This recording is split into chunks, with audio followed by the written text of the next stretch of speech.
شوية نصايح من دهب هتخلي وقفتك في المطبخ أسهل بكتير، وتوفر عليكي وقت ومجهود ومصاريف كمان. ركزي معايا في الكلمتين دول. أول حاجة، لو نويتي تعملي محشي، السر كله في المقدار، عشان تعملي على قد احتياجك بالظبط، لا أكل يترمي ولا طعمه يغير في التلاجة.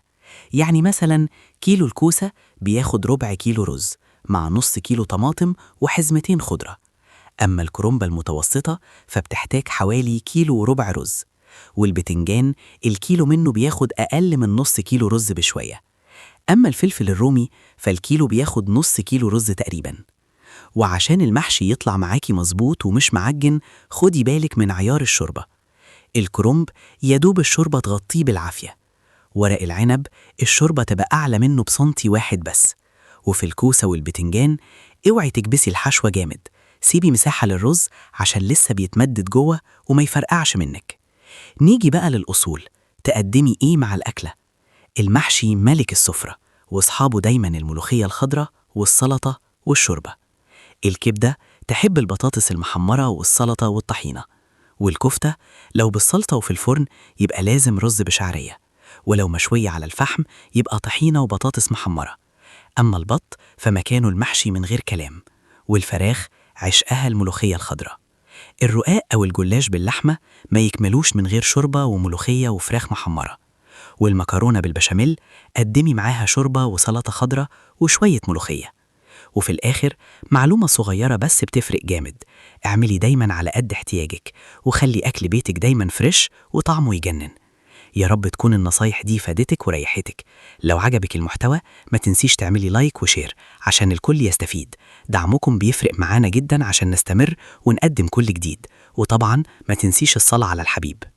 نصايح من القلب لكل ست بيت شاطرة هتوفر عليكي تعب وفلوس وتخلي أكلك دايما لقطة. ركزي معايا واحدة واحدة. أول حاجة، الفينو اللي بيفضل عندك اوعي تسيبيه بره ينشف.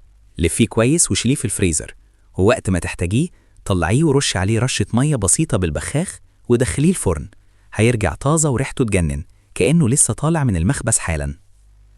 أما العيش البلدي عشان يقعد معاكي مدة أطول من غير ما يعفن، سيبيه يتهوى نص ساعة على الترابيزة وتحتيه ورق أو قماشة، ولما يشد نفسه سنة بسيطة غلفيه في أكياس وعلى التلاجة فورا. هيفضل معاكي زي الفل لأطول وقت. وعلشان تعملي هريسة شطة زي الجاهزة بالظبط، اسلقي الفلفل الأحمر على بخار مية واضربيه في الكبة مع شوية زيت وخل ومعلقة سكر صغيرة.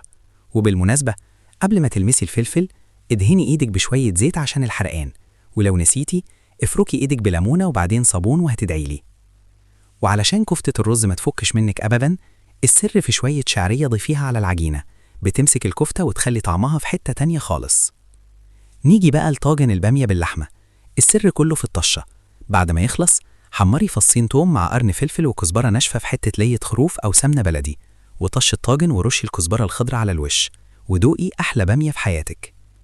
وعشان السبانخ ما تسودش وتفضل بلونها الأخضر الجميل، اسلقيها في مصفى على البخار وسيبيها تتصفى، وبعدين ضيفيها على التسبيكة غلوتين بالظبط واطفي عليها وطشيها بالثوم والكزبرة، هتبقى تحفة.